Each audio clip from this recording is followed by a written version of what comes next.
What are you doing? Good morning, Brian. Good morning. I'm doing your Zone 2 workout right now. I got about 10 more minutes to go. Done a really good job of keeping my heart rate down, my watts in check, and I'm using my Wahoo kicker. So I know that's what we're talking about today, right? I see you're watching a show. Yeah, I'm watching Half the Road on Wahoo X system. And it's really fun to see these people we know being interviewed and really doing stuff that's important about the equity for women in our sport of cycling. Yay. That's fun. Why are you watching a show while you're on your thing? Isn't it, trying to stay entertained? What's going on? I am trying to stay entertained at Z2 because this is a this is a grind, buddy. You know what? Z2 is the stuff is a grind. Whenever I put them in Strava, it's always Z2.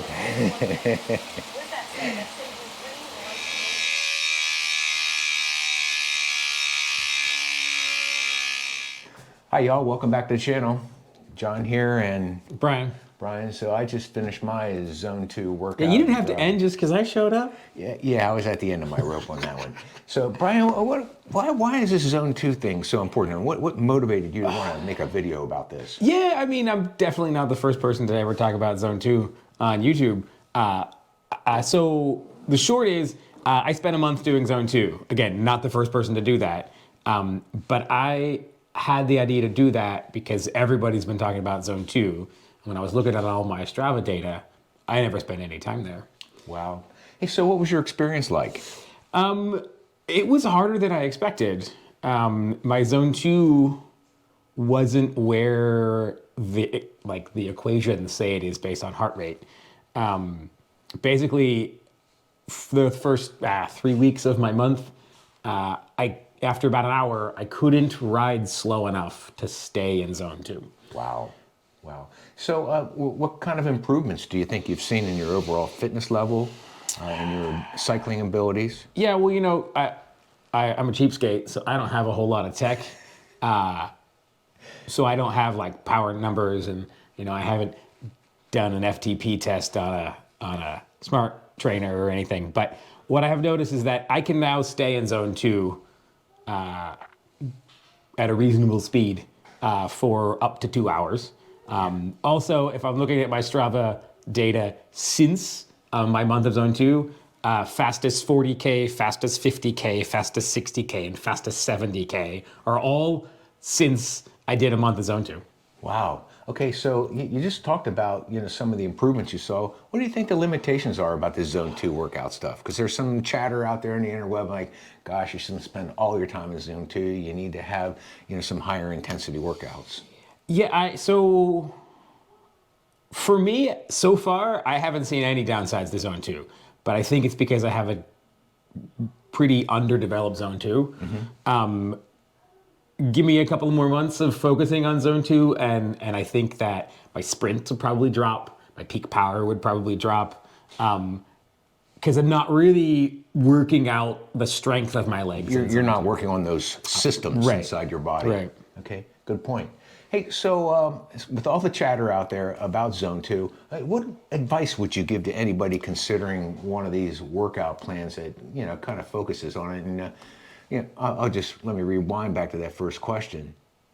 Manon from GCN, has been a real proponent of doing this, and, she is out there trying to do Zone 2. But so what advice would you give to someone who's, a recreational cyclist? Yeah, I mean, Manon's video actually is what prompted me to try this.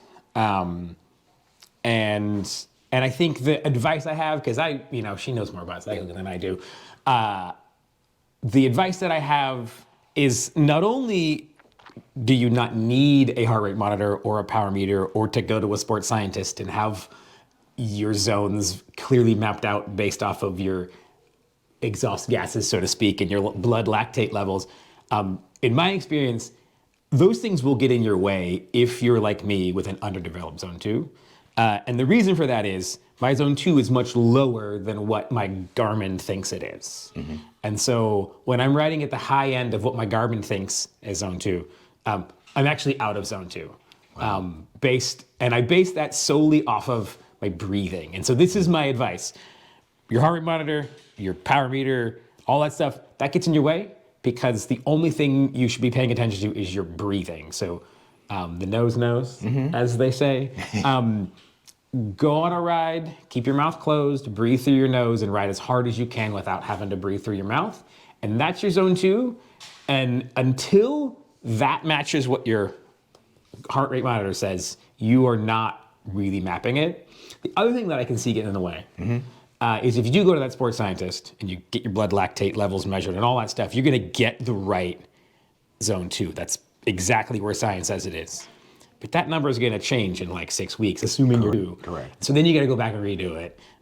So not only do you not need any of that tech, it's probably gonna get in your way because you'll either be under-training or over-training your zone 2. Just go by your breath. Yeah, great. The nose knows.